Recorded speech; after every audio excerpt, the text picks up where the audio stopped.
Welcome to Charts Today. It's Tuesday, the 7th of July, and we start with the Nasdaq 100 index. This is the 60-minute chart, and we can see here we've got unactivated upside targets. They will turn from orange to green if we do move above the activation levels, and those thrusts are then activated, giving us the upside targets. And this is just showing that the Nasdaq was at a high point in June, at the beginning of June, and we've struggled since. It could easily be a consolidation pattern where we break higher and start to run again. So it's too early to say, but we are just seeing a little bit of a weakness there where it just cannot break to new highs. If we'll come back to looking at markets, but first of all, let's look at the dollar. This is the short-term 60-minute chart of the dollar, waiting to see if we can activate this upside target, having given that upside target on the daily chart.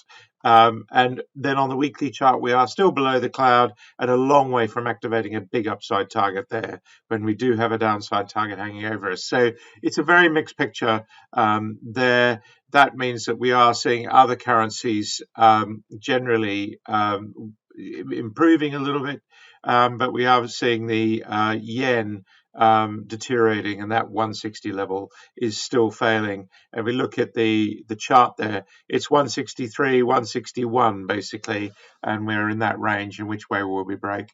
Sterling, similarly on the short term, we've got mixed targets, and if we look at the medium term chart for sterling, it's a case of which way will we break, remembering that our time horizon here is weeks and months ahead. Looking at Bitcoin, this is not a bullish chart. When you look at the daily chart, downside targets all being given and met.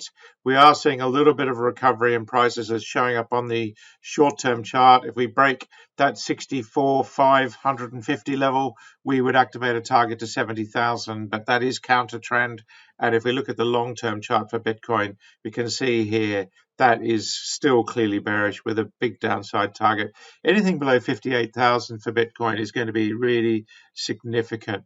Looking at the futures today, we've got the S&P future down about 0.25%, and the Nasdaq future down just under 1%, which is implying that the market will go lower today. We're seeing the UK market up just slightly, but in Germany, we're down about 0.2%. We are heading to an upside target there. That's on the short-term chart. On the daily chart, we have broken to a new high. And if you look at the very long-term chart, that shows up there. So German equities are still looking pretty strong. Japan, on the other hand, is down 1%. The market looking very strong because of that weaker yen. We've gone from 20,000 to 37,000. We've nearly doubled in just over a year on Japanese stocks. This is the short-term chart, but of course that yen is a concern. And if we look at bond markets, that's even more of a concern. We take a quick look at the Japanese bond yield there. Upside targets given on the 60-minute chart and met.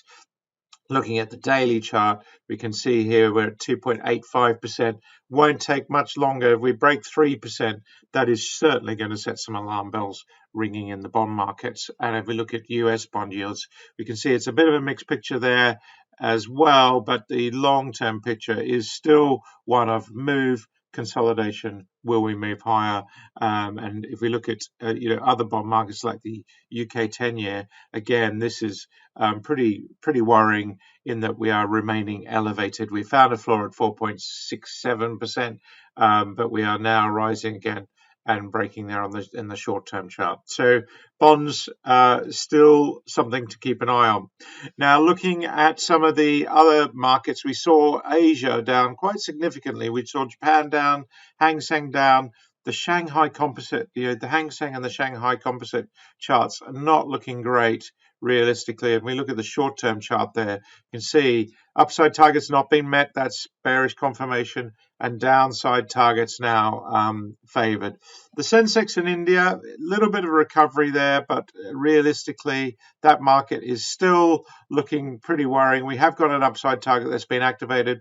Waiting to see if we can activate another one. 85,000 is going to be a really critical level to break. And the Aussie market also just waiting to see which way we break there on the medium-term chart. The short-term chart, the 60-minute chart, has got an unactivated upside target, so that's certainly one to watch. Brent crude is higher today. Looks like we found a floor at around $70 there, and we have gone out to clients this morning as bullish on pretty much all European products. This is the UK gas product, and that's looking pretty bullish as well on the 60-minute chart. You can see we've got changes around 4%. So European markets, gas and power, looking very strong. And as I say, our report went out earlier to clients today. Looking at some of the other commodities, we've got really big moves here in cocoa. Remembering that cocoa had that massive rise, looking at the weekly chart, we had that massive rise from 2,000 to 12,000 in 2023. It was grabbing the headlines then. Got a very big upside target to 8,000. We're sitting just around 5.5 at the moment, but we are below the cloud. So that is counter trend. The difference was when that happened last time, we were above the cloud. So not necessarily going to repeat itself. Coffee has seen a really big recovery as well. If we look at the short-term chart, we've got a big upside target there. And if you look at sugar, this has been a really interesting one where we've got these. The long-term picture is still bearish, waiting to see if we make new lows and activate that downside target.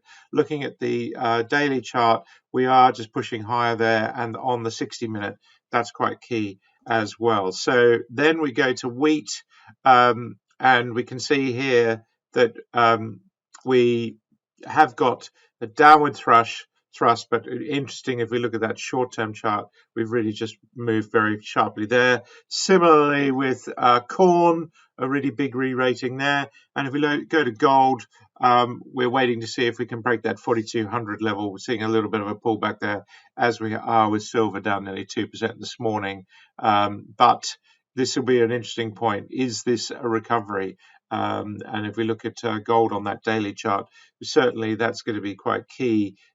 Is this the floor? 4,000 is now an important level to watch. Looking at the Mag 7, well, first of all, just taking a look at Apple, that is looking like quite a good recovery there. And we're looking at Amazon also. We're seeing quite good moves there. And Alphabet, looking at the short term, you can see we've got some new upside targets.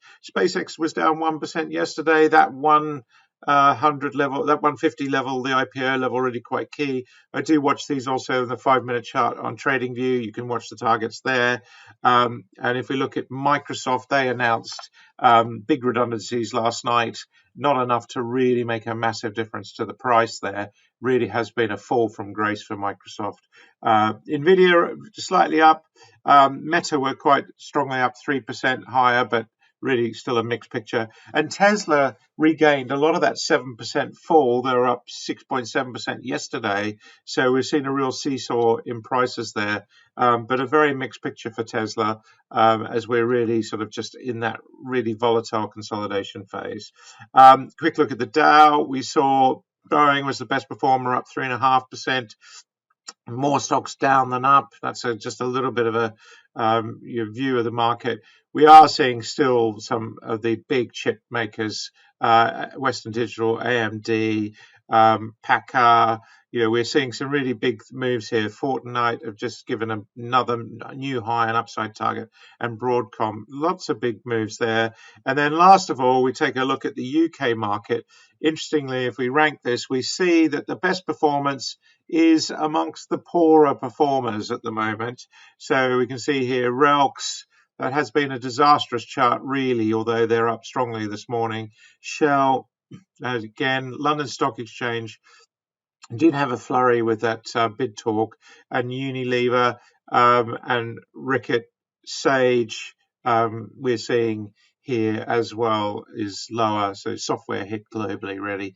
Looking on the other side, the miners, which have been very strong performers, are the weak performers today. So we're seeing the stronger performers performing more weakly, but the trend is still pretty strong there. That's it for today. Have a great day. It's hot in the UK, and we've got a lay day on the World Cup. So enjoy that sun. Bye for now.